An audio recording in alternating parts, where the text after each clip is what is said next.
Okay then, हमने king demand के पढ़ लिया कल। गेम थ्योरी ऊपर से डिस्कस की थोड़ी बहुत। गेम थ्योरी तक तो हम एग्जैक्टली पहुंच भी नहीं सके, प्रिजनर्स डायलेमा डिस्कस कर रहे थे और खैर वो थोड़ा सा सही रहा। किंग डिमांड के हम पढ़ चुके हैं, मैं ज़रा सा उसको रिवाइज कराऊंगा और उसमें कुछ चीज़ें जो मैं लिख रहा हूँ आप नोट्स बना लें। जो भी मैंने कहा था क्लास नोट्स कंप्लीट नहीं हो पाए तो उसको नोट्स कंप्लीट कर ले, और फिर ज़रा सा हम गेम थ्योरी को भी डिस्कस करेंगे। इम्पॉर्टेंट क्लास है, अच्छा इसको रिकॉर्ड भी होपफुली कर रहे हैं ये लोग, ताकि आपको याद रहे ये चीज़ें। ठीक है, ये कुछ मुश्किल टॉपिक्स में से काउंट होते हैं अंडरस्टैंडिंग पॉइंट ऑफ व्यू से। और कल होपफुल मेरे हिसाब से अंडरस्टैंडिंग काफ़ी हद तक बन चुकी है आपकी। उसी को हम फाइनलाइज कर देंगे इंशाल्लाह आज डिमांड क्राफ्ट में। हम जो जो चीज़ें डिस्कस कर चुके हैं मैं उसको साथ साथ रिवाइज भी करता रहूँगा। कोई कन्फ्यूजन हो आपको तो आप एक मैसेज कर सकते हैं, बता सकते हैं। ठीक, तो किंग डिमांड क्राफ्ट में इंपॉर्टेंट ये है कि हम पढ़ क्या रहे हैं, हम इसके आंसर बता रहे हैं। Why prices are rigid. तो अगर क्वेश्चन आपसे पूछते हैं कि यार why are prices rigid in an oligopoly, in a non collusive oligopoly, जैसे ये भी इंपॉर्टेंट है कि हमने बात की थी कि या तो कोलिशन होगा या कंपटीशन होगा। ठीक है ना, कोलिशन और कंपटीशन में मैंने आप लोगों को दिखवाया भी था कि जब कोलिशन है तो हम बोलेंगे कि it's a collusive oligopoly, collude किया हुआ है सारे प्लेयर्स ने, मार्केट में जो भी फर्म्स हैं उन सब ने कोलाइड कर लिया। कंपटीशन मतलब नॉन कोल्यूसिव, कोई कोलिजन नहीं है। ठीक, अच्छा कोई बता सकता है कि किंग डिमांड कर्व जो हम पढ़ रहे हैं वो कोल्यूसिव का है या नॉन कोल्यूसिव का है?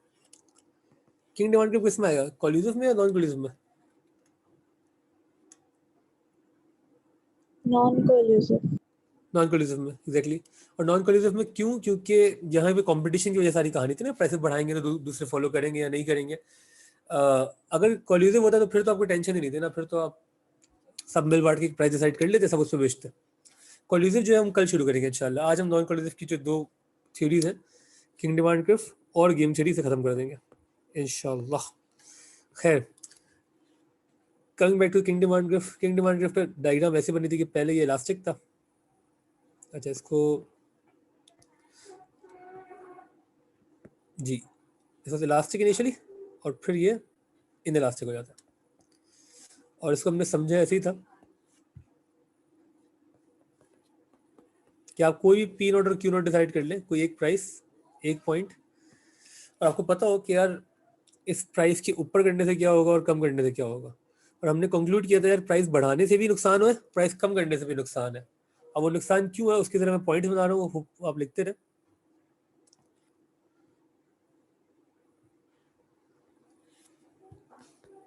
उसको पॉइंट फॉर्म में लिख लें।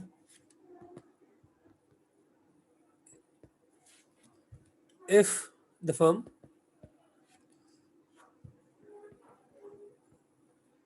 increases the price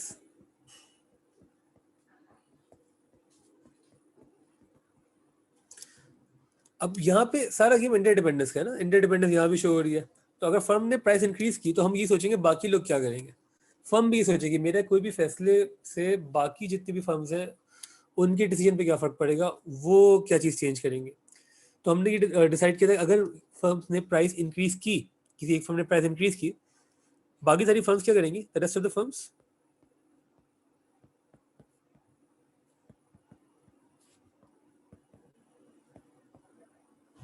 will not follow, will definitely not follow। क्योंकि वो बोलेंगे ठीक है आप पागल हैं, आप बढ़ाएं प्राइस, हम तो उसी पे बेचेंगे, तो सारे कस्टमर्स हमारे पास आएंगे। ठीक है ना, तो इस वजह से क्या होगा, प्राइस आपने थोड़ी सी बढ़ाई होगी और क्वांटिटी डिमांडेड बहुत ज़्यादा गिर जाएगा। प्राइस आपने थोड़ी सी बढ़ाई होगी और क्वांटिटी डिमांड बहुत ज़्यादा गिर जाएगा, क्योंकि ना हो, क्योंकि आप जो है वो रिलेटिवली एक्सपेंसिव हो गए, या आपके कॉम्पिटिटर्स जो है वो रिलेटिवली चीपर हो गए। ये वर्ड आपने ऐसे यूज करने, because now our product is more या is relatively expensive compare to other products, compare to other firms products in the market, या जो बाकी फर्म्स के प्रोडक्ट्स हैं वो रिलेटिवली चीपर हो गए। ठीक है ना, और इस कंडीशन को कि प्राइस में थोड़ा सा चेंज आए और क्वांटिटी में बहुत ज़्यादा चेंज आ जाए, इसे हम क्या कहते थे? हैंस हम यहाँ लिख देते हैं कि हैंस पीडी जो है इस वक्त वो इलास्टिक होगी, प्राइस इलास्टिक डिमांड होगी, और इवेंचुअली प्राइस बढ़ाने से रेवेन्यू कम होगा। ये सारी बातें हमने डिस्कस की थी। कोई कंफ्यूजन अभी तक तो पूछ लें,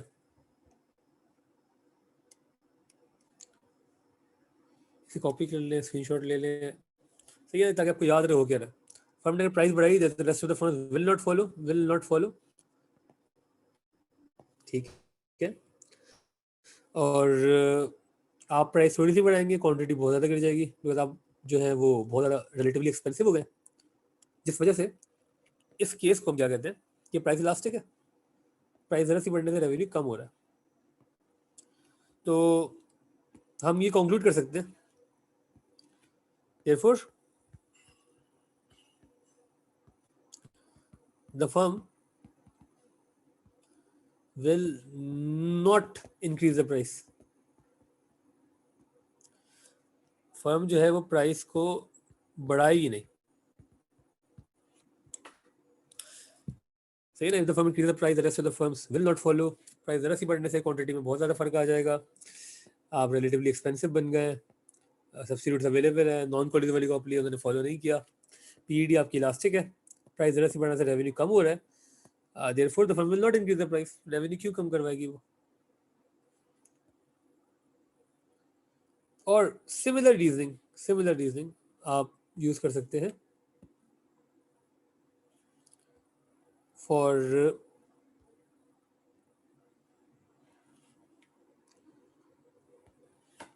द डिक्रीज इन प्राइस। तो अगर हम बोले कि if the firm decreases the price,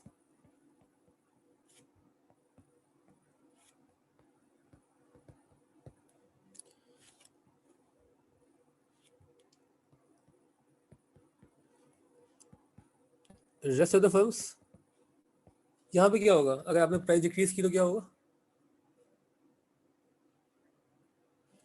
अगर आपने प्राइस कम की तो बाकी फर्म फॉलो करेंगी या नहीं करेंगी? करेंगे सर। बिल्कुल करेंगी, क्योंकि वरना आप ले जाएंगे मार्केट को। तो the rest of the firms will follow. ठीक हो गया। प्राइस आप जब कम करेंगे, क्वांटिटी जो है वो थोड़ी सी बढ़ेगी या ना के बराबर बढ़ेगी, मतलब क्वांटिटी का इंक्रीज जो है वो नेग्लिजिबल होगा। तो हमने छोटा सा एरो बना दिया यहाँ पे। ठीक है, इसको किसी और कलर से कर लेते हैं ताकि याद रहे।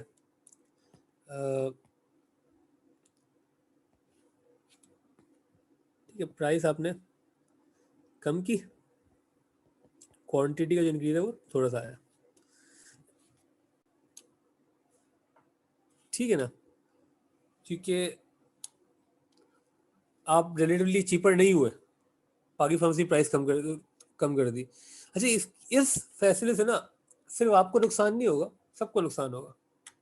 सबकी आपने बिल में प्राइस कम करवा दी, क्वांटिटी तो मोर और लेस सब सेम बेच रहे, सब आपको गालियां बकेंगे कि यार क्या किया आपने। इस वक्त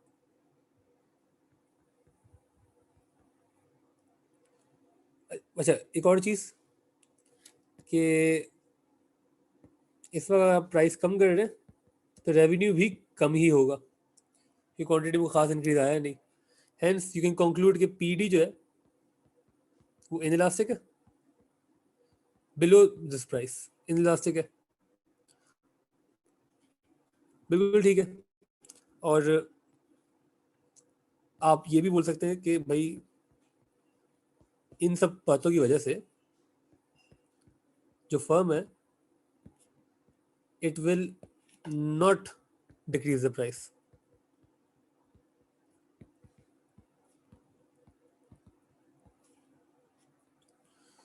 Therefore, the firm will not decrease the price.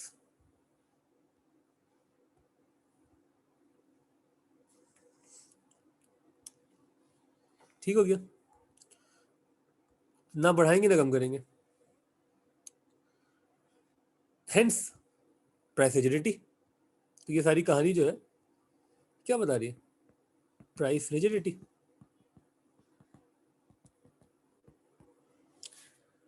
कोई कंफ्यूजन है इस चीज़ में तो पूछ लें, अगर आपको इतनी एक्सप्लेनेशन भी आती है तो आप किंग डिमांड को आराम से समझा सकते हैं बिल्कुल सही तरीके से। और बस इसमें आपका मार्जिनल रेवेन्यू वाला पार्ट रह गया, बाकी ये हो गया। यहाँ तक कोई कंफ्यूजन है तो पूछ लें, क्लियर तो ओके लिख के भेज दें।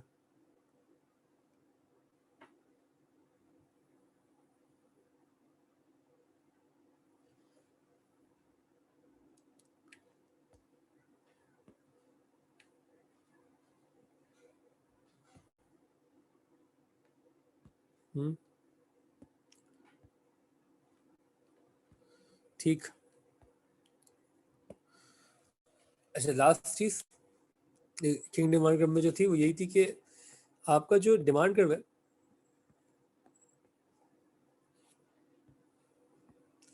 That only shows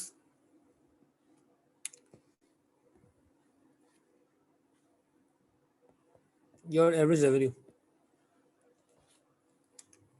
demand curve क्या शो करता है, एवरेज रेवेन्यू शो करता है। मार्जिनल रेवेन्यू भी हम पढ़ चुके हैं और हमें पता है कि जब डाउनवर्ड स्लोपिंग डिमांड कर्व होता है तो मार्जिनल रेवेन्यू अंडर होता है इसके। और हमने ये भी डिस्कस किया था कि ये मार्जिनल रेवेन्यू ऐसे जाएगा कहाँ तक, इस क्वांटिटी तक, क्यू नॉट क्वांटिटी आपकी तब तक ही जाएगा, बिल्कुल ऐसे ही। फिर इसमें एक ब्रेक आएगा और उसके बाद फिर शुरू होगा ऐसे। अच्छा, इस वक्त इसका स्लोप चेंज हो जाएगा, पहले इलास्टिक था, अब कुछ हद तक इससे इलास्टिक हो जाएगा।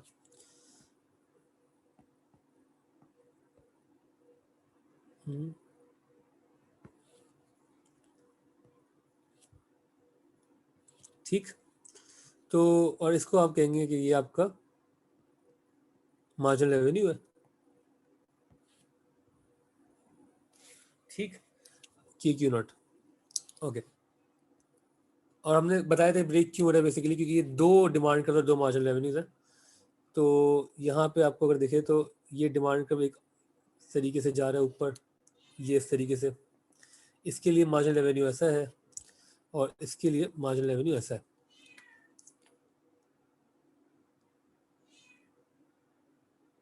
ठीक है, बात समझ में आ रही है। तो एक्चुअल डायग्राम, कंप्लीट डायग्राम ये है, लेकिन हम इसकी जरूरत नहीं है, आपको डॉटेड लाइन दिखानी नहीं है। आपने डिमांड कर्व जो किंग बनाना है, इसका जो ऊपर डॉटेड पार्ट है, ये आगे वाला डॉटेड पार्ट नहीं बनाने की जरूरत। सिमिलरली मार्जिनल रेवेन्यू का भी डॉटेड पार्ट बनाने की जरूरत नहीं है।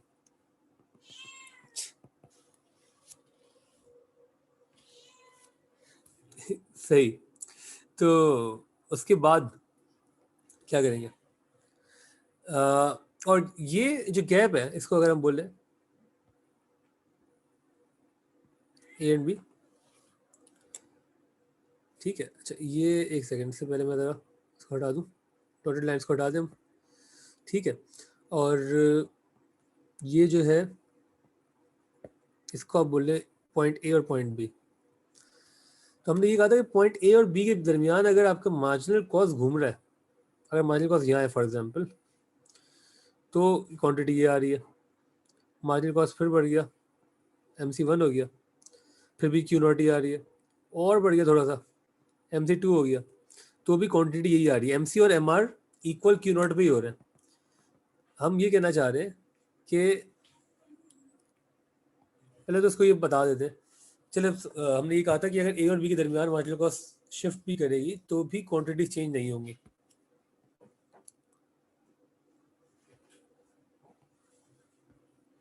अच्छा, हम यहाँ पे ये लिख देते हैं कि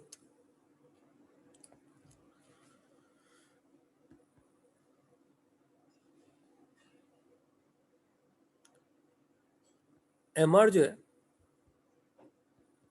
is broken into 3 parts, 3 parts में डिवाइडेड है आपका MR initially it is elastic. पहले जो MR है वो इलास्टिक है, उसके बाद वर्टिकल, ये वर्टिकल है,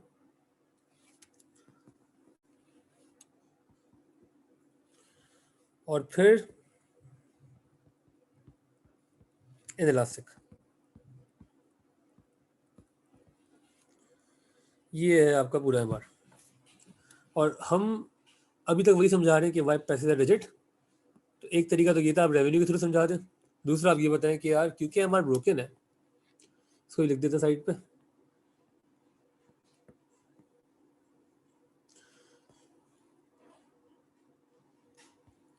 सिंस एमआर इज ब्रोकन या vertical between A and B,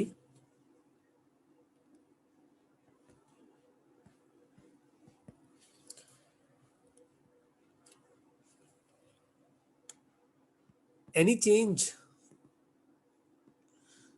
marginal cost में कोई भी चेंज आएगा अगर, any change in marginal cost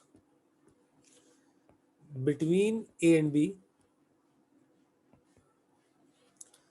will not affect optimal quantity लिखे या profit maximization level of quantity लिखे, एक ही बात है।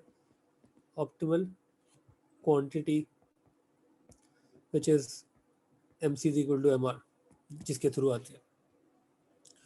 तो ये कहानी है सारी। आपको अगर समझ में आ गई है या आप लिख लें साथ में। किंग डिमांड में हमारे लिए और कुछ नहीं है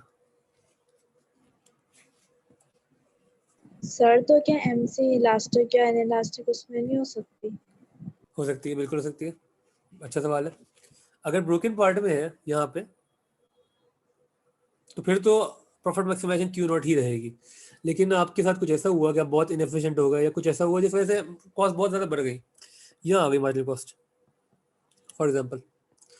तो अब आपका profit maximization level of output जो है वो यहाँ से आएगा Q1, और प्राइस जो है वो यहाँ से आएगी P1। बिल्कुल ठीक है। अगर ऐसी केस आ गया फॉर एग्जांपल, और फिर आप क्या करेंगे, आपको ये सोचना है। तो यहाँ पे आपको ये पता है कि अगर आपने P1 बनाया, तो मसला क्या है कि क्वांटिटी आप बहुत कम सेल कर पाएंगे, क्योंकि लोगों ने आपको फॉलो नहीं किया होगा प्राइस बढ़ाने की वजह से।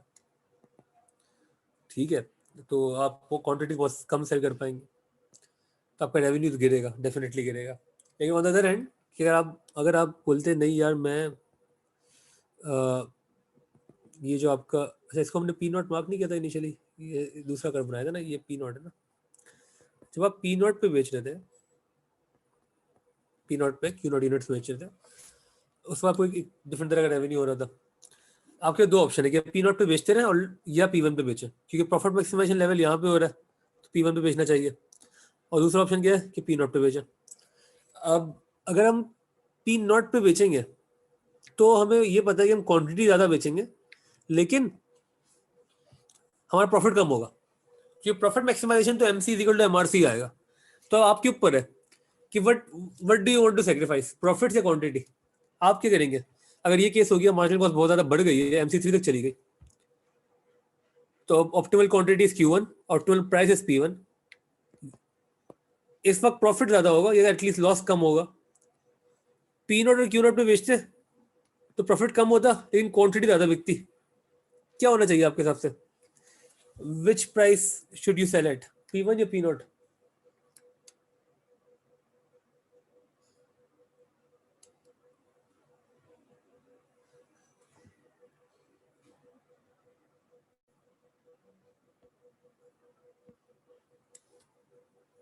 आप माइक पे भी जवाब दे सकते हैं अगर आप कमूड हो तो।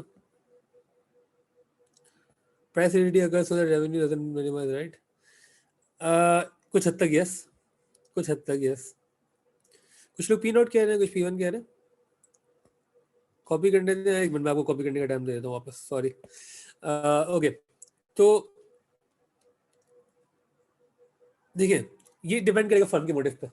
अगर फर्म का मोटिव जिंदगी में से प्रॉफिट कमाना है तो P1 ही बेचेगी, P1 कर देगी, प्राइस उसको चेंज करनी पड़ जाएगी क्योंकि प्रॉफिट जो है वो Q1 पे ही मैक्सिमम होगा, इस पर तो कोई शक नहीं है, ठीक है।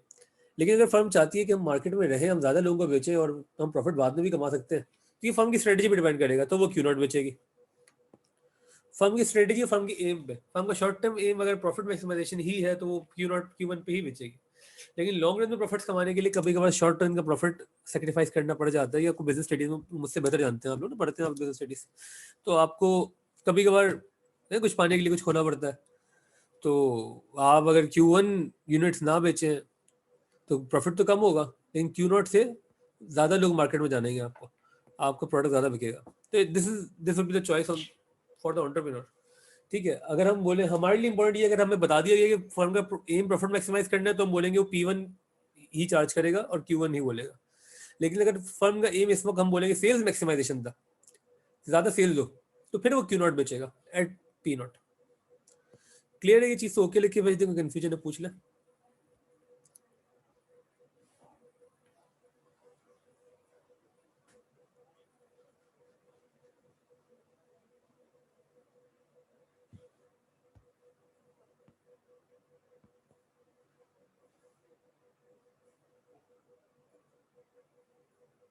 अरे ये भी सही है, कॉस्ट कम होगी, ठीक है। देखिए आपको इवेंचुअली उन्होंने बता दिया कि इस पे तो हमें कोई शक ही नहीं है ना। MCMR जहाँ इक्वल है उस क्वांटिटी में जितना प्रॉफिट हो रहा है वो और कहीं नहीं हो सकता, ये तो ईमान है हमारा। तो ये तो हमने इस पे कोई बात ही नहीं करनी आगे। तो मैक्सिमम प्रॉफिट तो वहीं पे होगा जहाँ MCMR इक्वल है, उसी क्वांटिटी पे उससे कॉरेस्पॉन्डिंग जो प्राइस आएगी, जो कि डिमांड कर्व से मिलेगी, ठीक है। यहाँ पे हमारी सेल ज्यादा हो सकती है, प्रॉफिट ज्यादा नहीं होगा। आप क्या चूज करेंगे वो depends on you as a manager, कि आप कितने विजनरी हैं, या कितना शॉर्ट टर्म विजन है आपका, कि आप बस इस वक्त शुरू में प्रॉफिट्स कमाना चाह रहे हैं, बात की टेंशन नहीं है आपको। सर इसमें एवरेज कॉस्ट का कर्व नहीं होता? आप चाहे तो बना सकते हैं, पर वो क्यों करेंगे आप? बना सकते हैं ना, अगर मैं एवरेज कॉस्ट बना दूं, जरूरत नहीं है, कुछ चीज़ें और मिक्स हो जाएंगी। बात समझ में आ रही है? तो अच्छा, एक एवरेज कॉस्ट नहीं होगा वैसे भी, क्योंकि मार्जिनल कॉस्ट शिफ्ट होने का मतलब एवरेज कॉस्ट भी शिफ्ट हो रही है। तो इनिशियली हो सकता है मार्जिनल कॉस्ट एवरेज कॉस्ट यहाँ थी, ये तो लॉस हो रहा है। आपकी प्राइस P0 थी ना, तो P0 से कम आना चाहिए बस। आपको ये याद होगा कि एवरेज कॉस्ट जो है वो हमेशा, इसी पे कर लेते हैं चलो, एवरेज कॉस्ट हमेशा marginal cost, sorry marginal cost हमेशा एवरेज कॉस्ट को मिनिमम पे कट करती है। तो एवरेज कॉस्ट हो सकता है यहाँ पे हो पहले, अगर मार्जिनल बढ़ रहा है इसका मतलब ये एवरेज बढ़ रहा है। फिर हो सकता है एवरेज यहाँ पे हो AC1, इसकी एवरेज कहीं और पे होगी, हो सकता है यहाँ पे हो।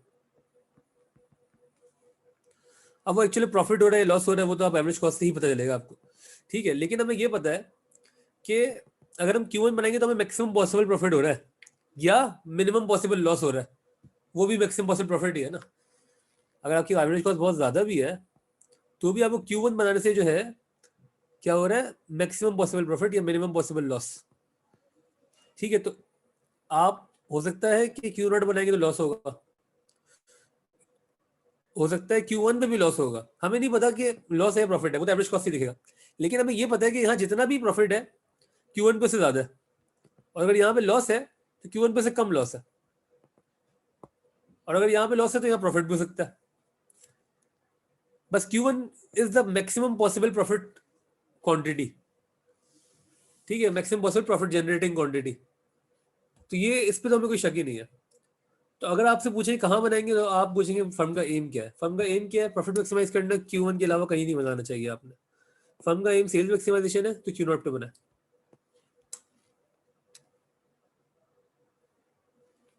कोई कंफ्यूजन इसमें? और क्लियर है ये चीजें? ओके,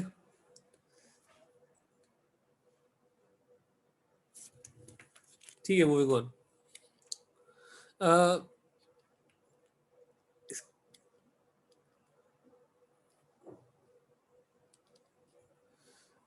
अच्छा, ये जो हमें नेक्स्ट चीज देखनी है वो है गेम थ्योरी हमारी। अच्छा, इसमें कॉपी करना था, किसी को कॉपी कर ले यार, मैं टाइम दे देता हूँ आपको। स्क्रीनशॉट ले ले इसका, या तो कुछ इसके स्क्रीनशॉट ले लें, ये पूरी स्क्रीन है, ये आपको जूम करके देख सकते हैं बाद में। अगर आप फ़ोन पे देख रहे हैं, अगर आप लैपटॉप पे भी देख रहे हैं तो आपको स्क्रीनशॉट लेना आता होगा होपफुली। स्निपिंग टूल एक आपके स्टार्ट के बटन के साथ होगा, स्टार्ट को दबाएं, स्निपिंग टूल लिखें, स्क्रीनशॉट ले लें। अगर आप लैपटॉप पे देख रहे हैं, फ़ोन पे देख रहे हैं, स्क्रीनशॉट आपको मुझसे बेहतर आता होगा।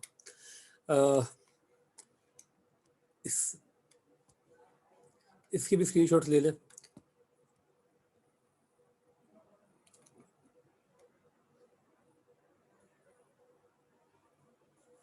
ठीक है, इसको लिख ले अपने पास। मेरी कोशिश ये है यार कि मैं इसको जितना आसान करके पढ़ा सकता हूँ पढ़ाऊँ, और जितना डिटेल में पढ़ा सकता हूँ पढ़ाऊँ, ताकि जो कॉन्सेप्चुअल मसले वो खत्म हो जाए हमारे। ठीक है, इंशाल्लाह हम कल की क्लास में इसको वाइंड अप करेंगे सारी चीज़ों को। सिर्फ आपके सिलेबस में ना जो मुश्किल ग्राफ्स रह गए हैं वो 2-4 ही रह गए सिर्फ, मतलब मुश्किल ग्राफ जैसे कहते हैं। जैसे अगर आप इसको भी मुश्किल में काउंट कर लें, क्योंकि ब्रोकन है, थोड़ा डिफरेंस है, तो 2 या 4 रहते हैं, 4 कर लें टोटल, 4। ठीक है, एक आधा मैक्रो में ज़्यादा मुश्किल ग्राफ कोई नहीं है। ठीक है, माइक्रो के सारे मुश्किल ग्राफ हमने पहले सारे देख लिए। मैक्रो में सिर्फ एक जो हमें ग्राफ को देखना पड़ेगा, लेकिन माइक्रो हमारा खत्म नहीं हुआ अभी, माइक्रो में चीज़ें बाकी है, हमारी काफ़ी बाकी है। तो खैर, मार्केट स्ट्रक्चर्स हो गया ये। अब मार्केट स्ट्रक्चर इंशाल्लाह जब हम कल खत्म करेंगे तो उसके बाद मैं आपको बताऊंगा हमारा प्लान क्या है, हमारा बेसिकली हम करेंगे किस तरीके से। खैर, मूविंग ऑन। तो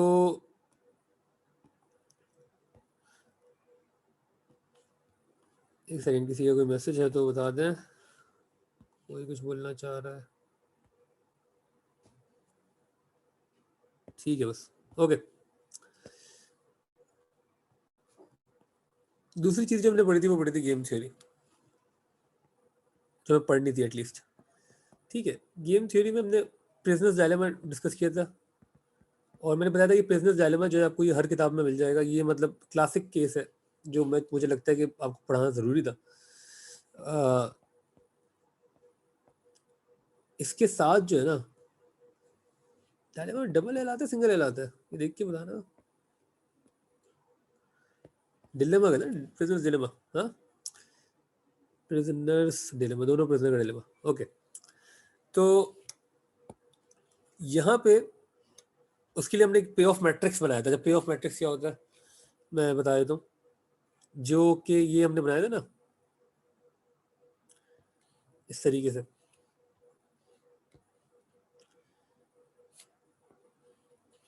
अच्छा, इसको थोड़ा सा ये कर लेते हैं कि यहाँ हम अब नाम नहीं लिख रहे किसी का भी।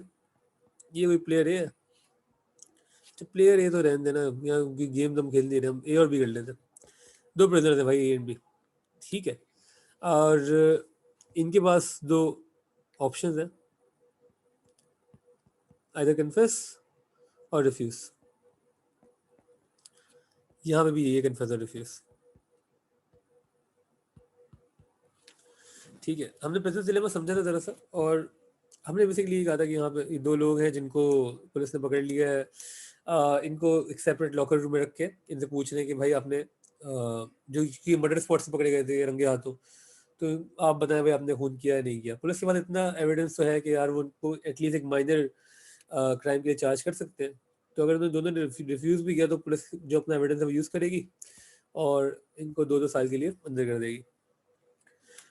सही। अच्छा, ये 2, 2 का मतलब कि दिस 2 इज फॉर बी, और ये 2 जो है वो ए के लिए। ठीक है, हम मतलब बी कॉमा ए करके लिखते हैं। ठीक है, पहले राइट वाले का ये मैट्रिक्स आपको दिखेगा पेपर में, इसलिए सीख ले। और फिर लेकिन हमने कहा कि हमने एक ऑप्शन दिया कि अगर आप कन्फेस कर ले तो आपको फ़ायदा हो सकता है। तो अगर बी ने कन्फेस कर लिया लेकिन ए ने झूठ बोला, तो बी को हम बोलेंगे यार आप फ्री है, कोई टेंशन नहीं है आपको। ए क्योंकि उसको झूठ भी बोल रहा है तो खून भी गया, उसको 15 साल की सजा। सिमिलरली अगर ए ने कन्फेस कर लिया, सच बोला, और बी ने रिफ्यूज़ किया, सारी सजा हम बी को दिलवा देंगे 15 साल की, और इस कन्फेशन के फ़ायदे में इसको 0 ईयर्स मिलेंगे। लेकिन दोनों ने कन्फेस कर लिया अगर, तो मतलब 5-5 साल की सज़ा पक्की। सारी रिलैक्सेशन भी कर दी हमने इसकी थोड़ी सी, और कोई टेंशन भी नहीं है। ठीक है, this was a matrix. I think यही वैल्यूज मैंने यूज की थी क्लास में भी, इसमें कोई डिफरेंस था तो मुझे बता देगा। और हमें इसको सॉल्व करना है। सॉल्व करने का मतलब क्या है? बेसिकली गेम थ्योरी कर क्या रही है? ये तो इस एग्जांपल में वापस आता हूँ। गेम थ्योरी ये बता रही है, मैं इसको नहीं लिख देता, कि मार्केट में जो है ना, इन नॉन कोलिजिव या इन ओलिगोपोली, बात तो किसकी हो रही है? अच्छा, ये कोलिजिव है और नॉन कोलिजिव है? कोलिजिव है, नॉन कोलिजिव है? ये जो एग्जांपल है, कोलिजन की है, नॉन कोलिजन की है? Non collusive. सिंगल एल है Manahil? Okay, non collusive. Non collusive क्यों? क्योंकि दोनों मिल बैठ के फैसला नहीं कर रहे कि हमने क्या करना है। सही है, ये पेप्सी हो सकता है, कोका हो सकता है। अभी हम एग्जांपल दूसरी फर्म्स की भी करेंगे कि इनके साथ क्या होगा। तो ये समझते हैं पहले, इन एन ओलिगोपोली है तो ये नॉन कोलिजिव ही। Firms are very interdependent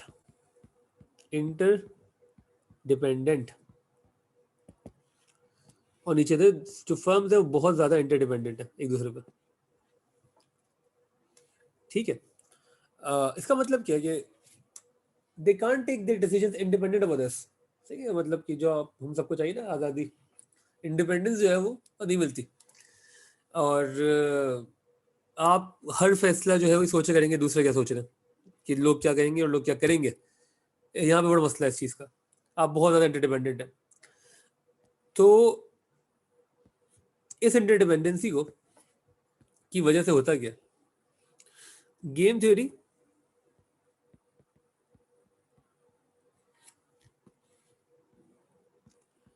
explains this interdependency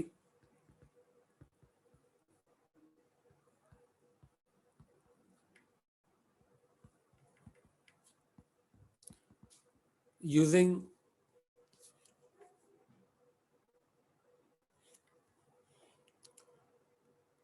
a payoff matrix.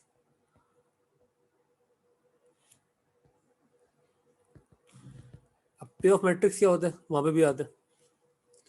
payoff matrix की डेफिनेशन लिख लें।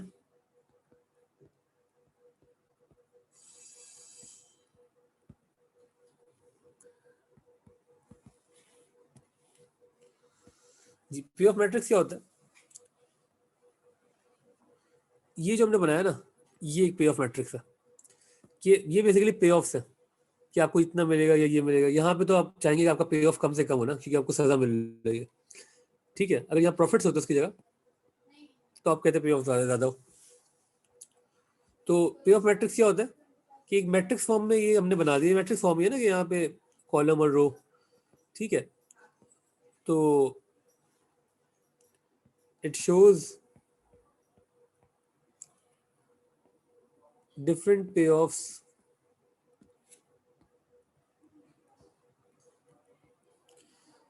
received by the players in the game। ये गेम ही एक तरीके से ना, the players in the game जो खेल रहे हैं, चाहे वो फर्म्स हैं चाहे वो प्रिजनर्स हैं, उनको जो डिफरेंट पे ऑफ्स मिल रहे हैं। इट शोज डिफरेंट पे offs received by the players in the game in a tabular form, एक टेबल की फॉर्म में। अच्छा, इस टेबुलर फॉर्म से पहले एक काम करेंगे, लिख दें कि इट शोज डिफरेंट पे of received by the players in the game for different possibilities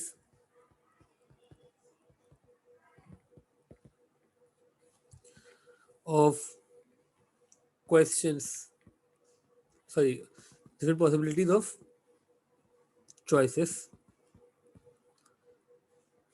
फिर आपकी डिफरेंट पॉसिबिलिटीज है ना, और चॉइसेस की पॉसिबिलिटीज है, मतलब कि इसने ये चूज किया और इसने ये चूज कर लिया, या इसने कन्फेस किया और इसने भी कन्फेस कर लिया। डिफरेंट पॉसिबिलिटीज ऑफ चॉइसेस है, उस पर जो पे ऑफ्स मिल रहे हैं आपको, the payoff received by each players in the game for different possibilities of choices in a tabular form.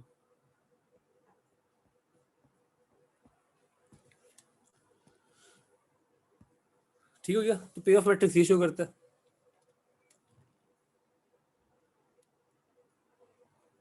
कोई कंफ्यूजन यहाँ तक? कॉपी करते हैं साथ साथ इसको या स्क्रीनशॉट ले लें. ठीक है. फाइनली हमें इस गेम को सॉल्व करना है. हमें एक कंक्लूजन तक पहुंचना है कि यार दोनों प्लेयर्स क्या डिसाइड करेंगे, और वो डिसाइड करने के लिए आपको क्या करना होता है ये इंपॉर्टेंट है. सुन ले, इसको समझना जरूरी है कि अगर आपको पे ऑफ मैट्रिक्स दिया हुआ है, इसकी डेफिनेशन हमने लिख दी है. गेम थ्योरी क्या करिए, एक्सप्लेन्स इंटरडिपेंडेंस यूजिंग अ पे ऑफ मैट्रिक्स, और पे ऑफ मैट्रिक्स ये होता है. इसको सॉल्व कैसे करेंगे? आप सॉल्व ऐसे करेंगे. ओके, तो बी जो है उसको डिसाइड करने के वो क्या करे. गिवन कि ए क्या कर रहा है, तो वो सोचेगा कि लेट्स अज्यूम कि ए ने कन्फेस किया. अगर ए ने कन्फेस किया तो बी के पास दो ऑप्शन है, कन्फेस करे या रिफ्यूज करे. अगर ए ने कन्फेस किया है तो बी के पास दो ऑप्शन है कि वो कन्फेस करे या रिफ्यूज करे. तो मतलब कि अगर हम बोल रहे हैं कि ए ने कन्फेस किया है तो आप सिर्फ इस चीज को देख रहे हैं, सही, इस कॉलम को देख रहे हैं. अब इस कॉलम में बी के पास जो दो ऑप्शन है वो है कन्फेस या रिफ्यूज. तो बी ने अगर कन्फेस किया इस वक्त जब ये कन्फेस कर रहा है, अगर बी ने कन्फेस किया तो उसको 5 years in prison मिलेंगे. और अगर हमें पता है कि ए कन्फेस ही कर रहा है, बी का दूसरा ऑप्शन है रिफ्यूज करना, अगर उसने रिफ्यूज किया तो 15 मिलेंगे. तो 5 और 15 में क्या चूज करेगा? वो 5 चूज करेगा. तो इन दोनों में उसकी स्ट्रेटेजी क्या होगी कि मैं कन्फेस करूं. मतलब अगर मैं बोलूं कि अगर ए कन्फेस कर रहा है तो बेहतर क्या है कि आप कन्फेस कर ले. ठीक हो गया? सिमिलरली अगर हम बोले कि ए रिफ्यूज कर रहा है तो बी के पास दो ऑप्शन है, या तो कन्फेस या रिफ्यूज. कन्फेस पे 0 साल और रिफ्यूज पे 2 साल. कम क्या है? 0. तो मतलब हम ये कहेंगे अगर ए रिफ्यूज कर रहा है तो भी बी को क्या करना चाहिए? कन्फेस कर ले. ए कन्फेस कर रहा है तो बी को कन्फेस करना चाहिए. ए रिफ्यूज कर रहा है तो भी बी को कन्फेस करना चाहिए. मतलब कि ए कुछ भी कर रहा है, बी को कन्फेस करना चाहिए. इसे हम कहते हैं डोमिनेंट स्ट्रेटेजी. क्या कहते हैं? Dominant strategy.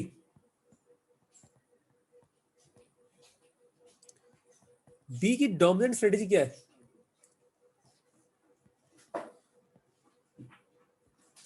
बी की डोमिनेंट स्ट्रेटेजी क्या है?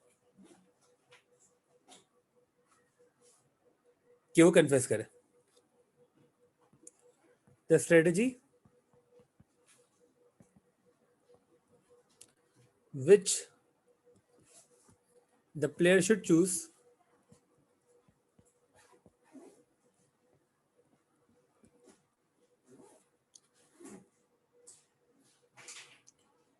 regardless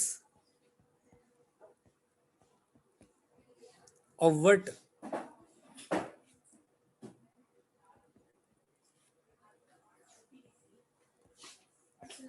other players are choosing. Regardless of what other players are choosing, आपकी डोमिनेंट स्ट्रेटेजी क्या है कि आप जो है कन्फेस कर ले.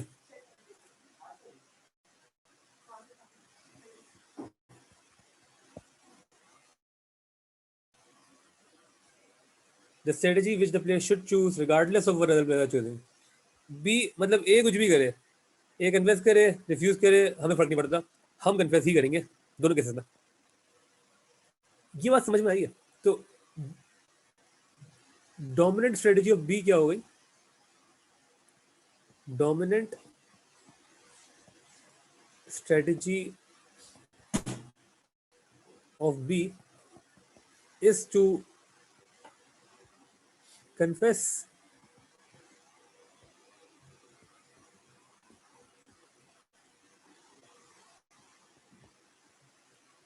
डोमिनेंट स्ट्रेटेजी कि उसको यही करना चाहिए भाई regardless of what others are doing. यहां तक बात समझ में आ रही है तो प्लीज ओके लिख के भेजें, कोई कंफ्यूजन है पूछ ले.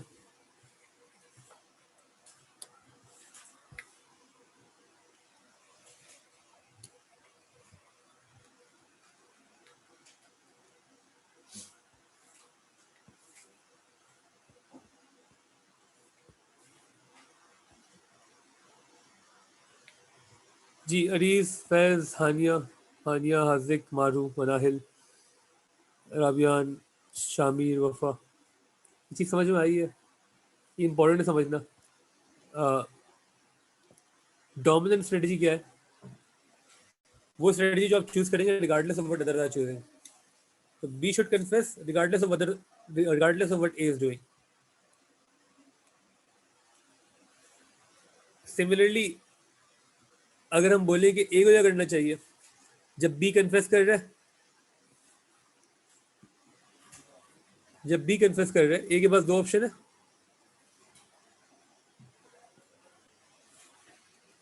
आइदर कन्फेस 5 साल ले ले या रिफ्यूज, तो सब वो कन्फेस करेगा.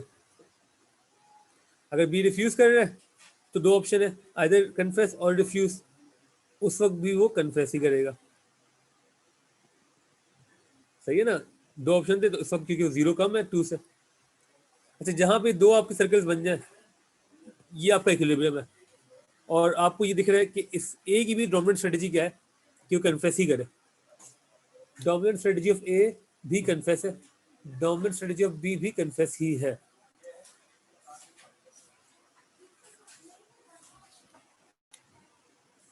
जिस पॉइंट पे ये दोनों मिल रहे हैं ये हमारा इक्विलिब्रियम है. इस इक्विलिब्रियम को हम नैश इक्विलिब्रियम कहते हैं, क्योंकि जॉन नैश ने डिजाइन किया था. जहां पे दोनों की डोमिनेंट स्ट्रेटजी मिक्स हो रही होगी, कोइंसाइड कर रही होगी, वहां से हमें इक्विलिब्रियम मिल जाएगा. ये है नैश इक्विलिब्रियम. इसको मैं जूम आउट कर देता हूँ, उसका स्क्रीनशॉट ले लें. यहाँ पे जो डोमिनेंट स्ट्रेटजी ए की है ये पूछ सकते हैं आपसे वो भी क्या है कि वो कन्फेस करे. ठीक है, ये पूरी गेम थ्योरी है हमारी यूजिंग प्रिंसिपल डायलेमा. जहाँ पे और नैश इक्विलिब्रियम क्या है? Nash equilibrium the point where dominant strategies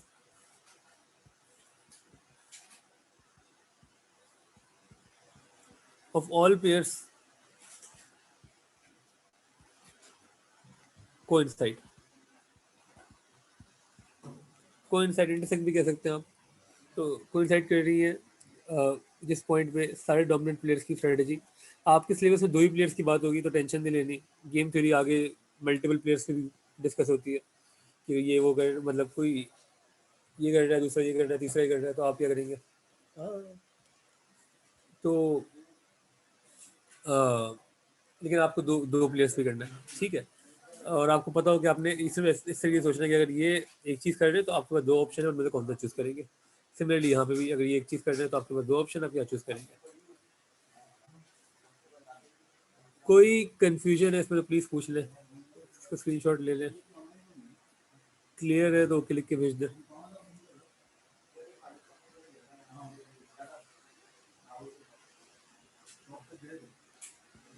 class comment कर रही है, इसका स्क्रीनशॉट ले लें प्लीज़ और कॉपी कर लें इसको. कल इंशाल्लाह हम कॉलेज वाली कॉपी शुरू करेंगे.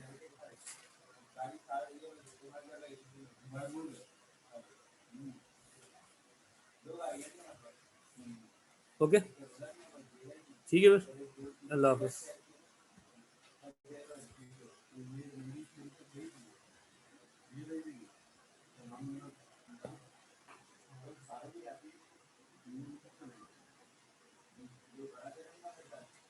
चीज़ें कर लें सही.